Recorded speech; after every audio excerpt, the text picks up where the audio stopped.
Alright, so you purchased a set of these connectors from us for your spool valve. Brand new Honda Genuine. Sealed with adhesive line heat shrink, color matched.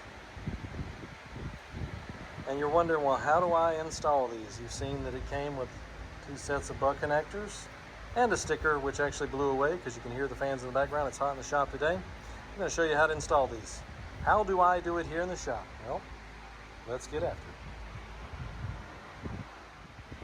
Alright, so first things first, we need to locate the spool valve connectors. They are located right down in here, and we're going to get a light on that for you, right there.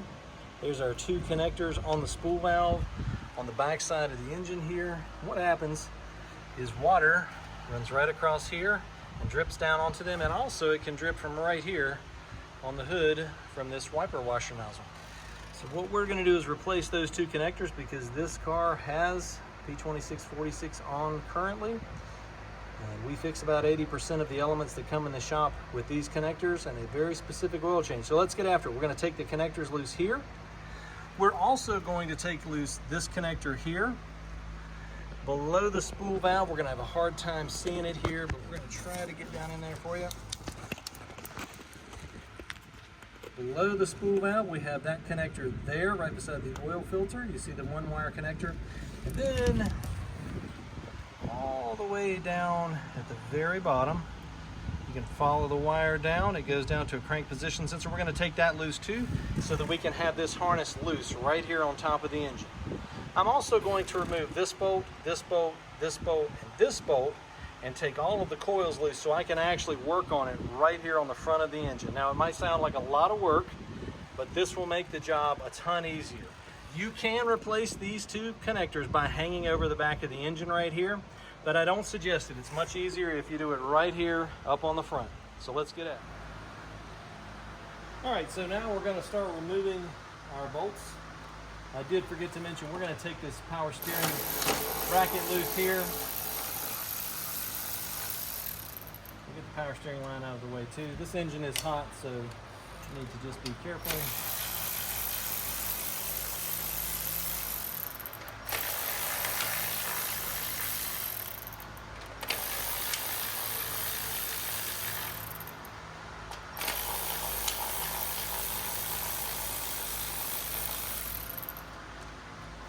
All right, so we'll remove this cover, set it off to the side, and now I'm actually going to take the coils loose as well.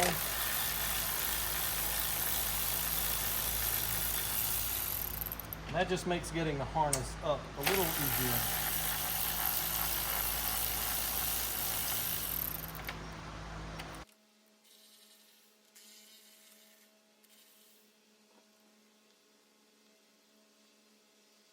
Alright, so now we've got the first portion of the harness loose. I'm going to kind of wiggle it up, and now I'm going to start taking spool valve loose. Do the round one first, then the rectangle one. They're loose. I'm going to go ahead and take this one loose. Now we're going to have to actually get a tab removal tool to help us get the rest loose. Alright, so now we're going to take a forked tool like this, trim tool, whatever you want to call this thing, and we're going to pop the little zip-tied pop clips loose. You got one on the spool valve, actually you got 2 on the spool valve, and then 1 down actually by the crank sensor. So we're going to reach down in here. You probably want to do this while the engine is cool. So you got 1 on the back of the spool valve, so now it's loose, and you got 1 right on the side of it. It's already loose, and then the one way down at the bottom, if you got long arms, you can reach down this way. Maybe a different way would be to take the wheel off on the passenger side or turn it all the way to one side and reach in. I got long arms, so I'm going to reach down in there. It's pretty simple, just to get the fork tool on it, pop it loose, and now we're going to reach down and unplug everything. So this one's already unplugged, spool valve's unplugged, reach down, make sure that our oil sender is unplugged, and it's unplugged, and then our crank sensor, which again, if you're short-armed, probably have to go down through the wheel well to get that. And we've got it unplugged. I've already unplugged our coils here, unbolted all of the coils so I could get these up. Basically, you just, again, pull them up, unplug it. So now we'll lean this up like this. This should should, as long as none of the connectors hang like they've done in the brake lines, so be careful of that. I'm glad that happened. Basically, our connector here hung up in one of the brake lines. Don't yank on this. You can rip them off, ease it up out of there. And now we have our harness, and I'm just going to lay it right here. And these are our connectors we're going for right here. That's for our spool valve. Round, rectangular. If you're unsure which, just compare what we've got here and then compare the color of the wires. Green and black, brown and blue. We are color matched. So brown and blue go here, and green and black go here, color matched. All right, just so that everyone sees, we're still on Lance here. All right, I want to make sure that you see what we see. The code is 2646, and we're going to look down into this round connector. We're going to let it focus in here. There we go. And now you can see the corrosion in that connector. See it right there? And that corrosion means that it started on this side where the connector is all kind of crunched up right there. Went all the way through this connector. So you got corrosion that starts here and is actually ended here. So if you see it here, this connector's done. You're not going to be able to clean it all out because it's went all the way through connector and also leached back up into the wiring here. So the only solve for this is to replace it. So instead of using Amazon or some other cheap connector, we go for these brand new Honda Genuines one that we assemble here in the shop that hopefully you've purchased. But if you haven't, you can reach out to us, Classic Automotive NC. But that's what it should look like. And we've sealed this so that no water can get in there. So we're going to get back at this. I'm going to show you how we do the butt connectors on here, and then how I use a little bit of heat shrink to cover up the butt connectors just to make sure no water gets in.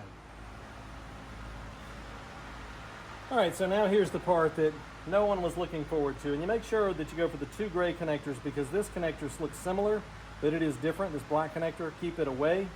These two together are the ones you want. You're going to take this, we're going to do this one first, clip it right at the connector. Don't get scared, just do it.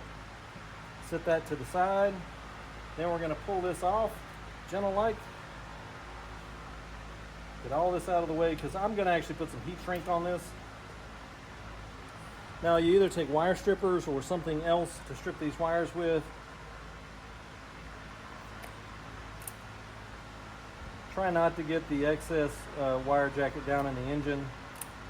See, I'm tossing them behind me. I'll sweep the floor later. All right, and then, like I said before, it's really just blue to blue, brown to brown. So we're going to attach our butt connectors to this connector first. So we put the butt connector in, seat it down, and then I'm going to grab my crimping tool here, just straight up electrical pliers, and I'm going to crimp it. And you don't want to crimp much past the halfway mark. So we got that, and I'm going to check it. It's good, and I'm going to put the other one on. Go ahead and pre-terminate both. That's why I color match the wires so you don't get confused. Honestly, it's so I wouldn't get confused when I was putting these on. This makes it easier if you're buying new wire. And by the way, this is TEFZEL wiring. It's military spec wiring, or mil spec for short.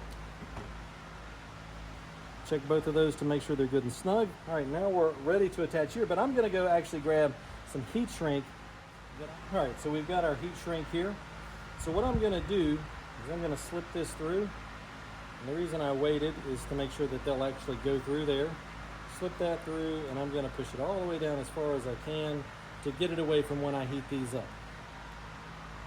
I've got these already trimmed back and ready. So I'm going to go for my blue wire first. Just making sure that the braids of the wire are good and straight. So we go for our blue wire first here. Slide that down into the butt connector, seat it all the way, and then I'm going to hold it with my fingers so that it's seated tight. Get up my pliers. Again, make sure that it's seated tight, and then I'm going to crimp. And I'm going to go all the way to the middle on that crimp. Then I'm going to pull on this end, pull on this end. That makes for a good connection. Now I'm going to go for my brown wire. Same process. Feed it in, hold it tight.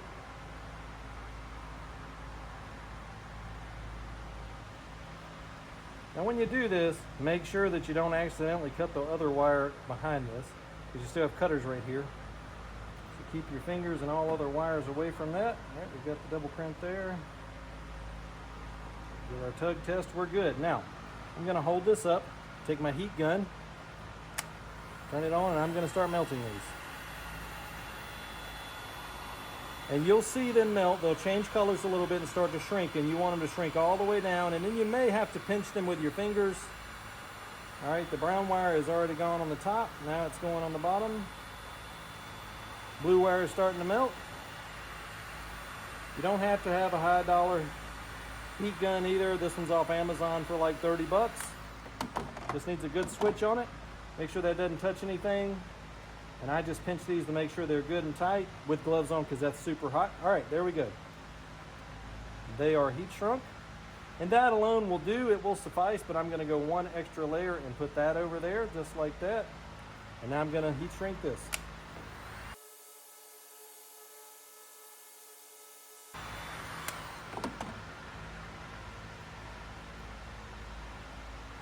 And with that, I'm just making sure that the adhesive actually adheres in there when I pinch this, but it is hot, so make sure you have gloves on if you do that. Now, that one is done. Brown to brown, blue to blue. Let's move on to the other one, right here. So again, we've got the gray one, not the black one, the gray one, with green and black wires in the back. Snip that, set it to the side. We're gonna pull this off. Reveal our green and black wires. Get rid of the excess. Pick up our wire strippers. Gonna get a little bit more than that. We want enough to bite on when we put it in the butt connector. All right, now, here we go. Start with our black wire, same thing. Stick it in, seat it down, grab a holt, and crimp twice. One for the inner, one for the slightly middle, not in the middle, just slightly in the middle. You can see that right there, hopefully, where I've crimped that.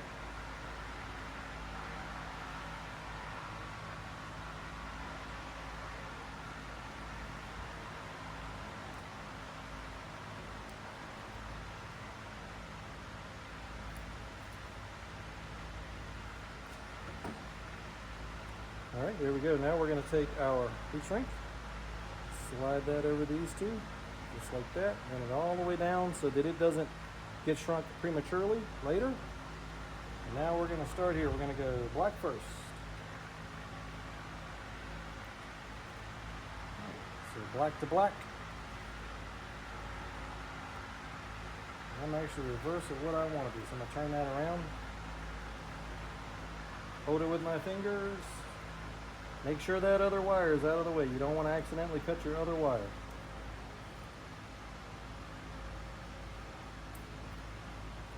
All right, now we're going to check it. Good, good. Now come with our green wire. Same again. Feed it in, hold it.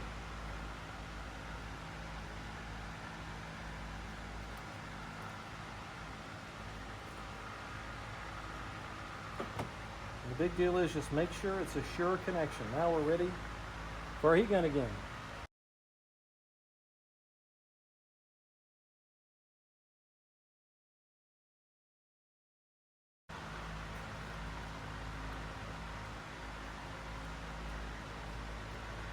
And there we are. Let's get that one more squish there, get the glue out.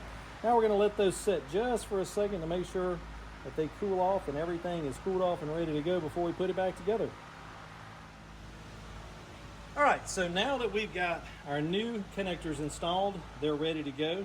We're going to reinstall the whole harness, and we're going to start with this one. That's your crank position sensor. We're going to start with that one, so I'm going to feed the whole harness back down the back of the engine, plug this one in first, and then I'm just going to work my way up to this one next, this one, these two, then on up here to the coils.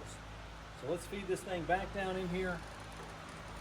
Again, it's probably a smart idea if your engine is cool so you don't burn yourself. And I'm going to put a little bit of light on the subject here.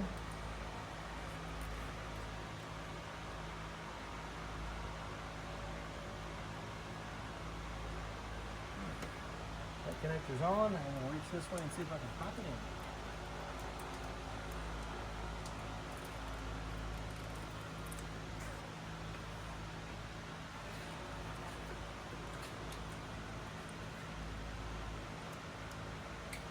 we go. That's the click we wanted to hear. Now we'll work up to the oil pressure sender, which is right below the spool valve. Single pin connector. It's got a rubber boot. We'll work that rubber boot back over the oil pressure sender. Work my way up to here, to the oil control solenoid, which is your BTC. Connect that. Every one of these you want to make sure it's a good positive click or connection. Now I'm going to go back to the spool valve. I usually do the rectangle connector first, which is on your VTEC solenoid. Looking for that click. There you go. And then the round one. Orient it, wait for the click. All right, all of those are done, and I will go back and pop in our plastic connectors here in just a second. The retainers, whichever ones were saved, I'll pop those in. So then the coils, I pull it up, pull the coil up, click it in. That's why I unbolt these, so I can easily pull these up, click it back in, go to the next, pull it up.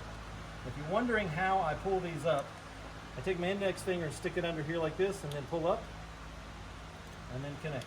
I did that earlier when I was disconnecting them. If you're wondering how I do that, I just reach with my index finger like that and pull it up. All right, now we'll seat those back down, and we'll start reassembling them.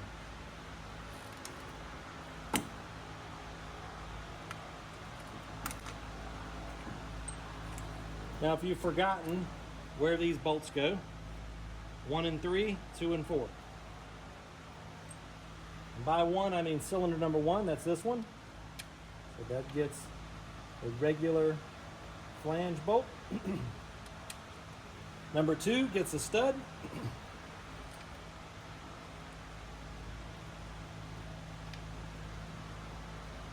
Number 3 gets the other flange bolt.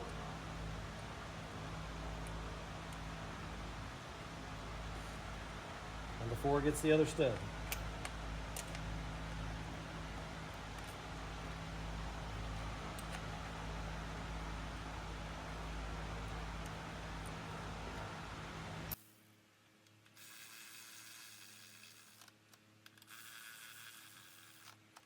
Challenge you, if you don't have experience with one of these, do not use it. This is a variable trigger. So as I get close, I let off and it slows down. So that's what I'm doing as I'm doing it, fast and slow. So make sure if you don't know what you're doing with one of these, don't use it, just use a regular ratchet. These are all 10mm bolts.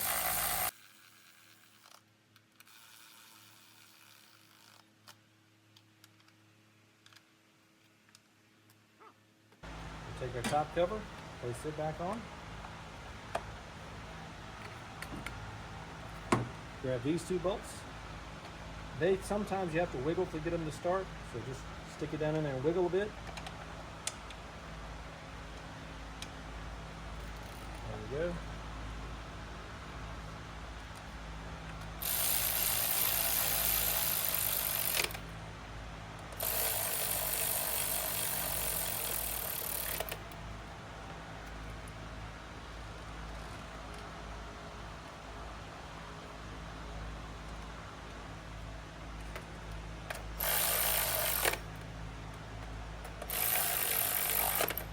Also, as an aside, I use this very specific Milwaukee 3/8 ratchet. It's not the fuel, it's actually the weakest one they have. I use this one on purpose so that I don't ring off bolts. All right, last thing, we've got our power steering line here. Hose retainer, that's another 10mm flange bolt, and that should be our last bolt. We're gonna tighten that down.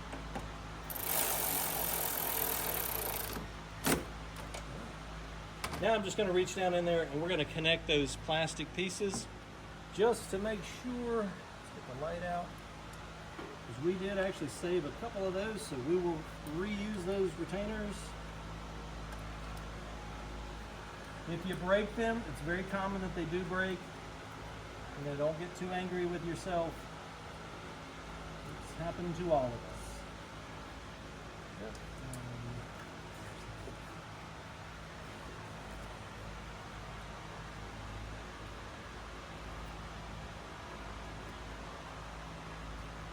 All right, and just like that, we have replaced those two connectors. Again, we fix 80% of all elements that have the code P2646, P2647, or P1009 with those two connectors and a very specific oil change. And this is one of the key parts of that oil change, a Honda Genuine filter. Make sure you use a Honda Genuine filter. It has a smaller micron count and it catches more trash, because when you use this oil, and when you do research on this oil, this exact oil, Rotella T4 10W30, this has detergent in it that when you read online, you'll see that it says it's for a diesel, all right? But actually, you'll notice it goes for car engines as well. This is the same oil that we've used, well, for 50 or 60 years now. I don't even know how old Rotella is. But I'll tell you this, all right? It won't damage your engine, and I know that because we have more than 500,000 miles of experience using this oil in Honda Element engines. I say that the first time that I came across using this oil was from a gentleman that bought a brand new 03. He had 485,000 miles on it then, and he told me he had used Rotella since the second oil change. Rotella T4 10W30, the exact oil that he used, with no adverse effects. So don't think that this is going to cause adverse effects. It will not. All right, so to wrap up this repair for Lance here that we've been working on today, good hot day in the shop, all right? We replaced our spool valve connectors and also installed this water shield here that we offer. If you're interested in either, you can contact us at Classic Automotive NC. But yeah, 80% of every element that comes in the shop with this code on is usually oil related or those connector related. So as long as you've got a factory OEM Honda Genuine spool valve on there and a factory OEM Honda Genuine oil filter on there, then I would recommend to you the oil change. It's very specific, Rotella T4 10W30. And if it's very dirty inside the engine, we recommend a 1/2 quart of ATF3 conventional substituted for a 1/2 quart of oil. So that would be 4 quarts of Rotella T4 and then a 1/2 quart of ATF3 conventional with a Honda Genuine filter. That first change, you're going to want to change that at 3,000 miles. You could even do it at 2,000 miles. That's up to you, but you're going to want to change oil and filter. And then when you change it again, you could just go with straight 4.5 quarts of Rotella T4. And also, you're going to want to replace those connectors, and I'm going to show you why. Let's walk around the shop here, and I'll get this connector. So take a look at that connector. You can see the corrosion down in there. And lots of folks will tell you we can clean that out and put dielectric grease in, and it'll work. Might work for a month, might work for 6 months, but you're never going to get all that corrosion out there because it started on this end and then made its way to this end. The only way to fix this is to completely replace it.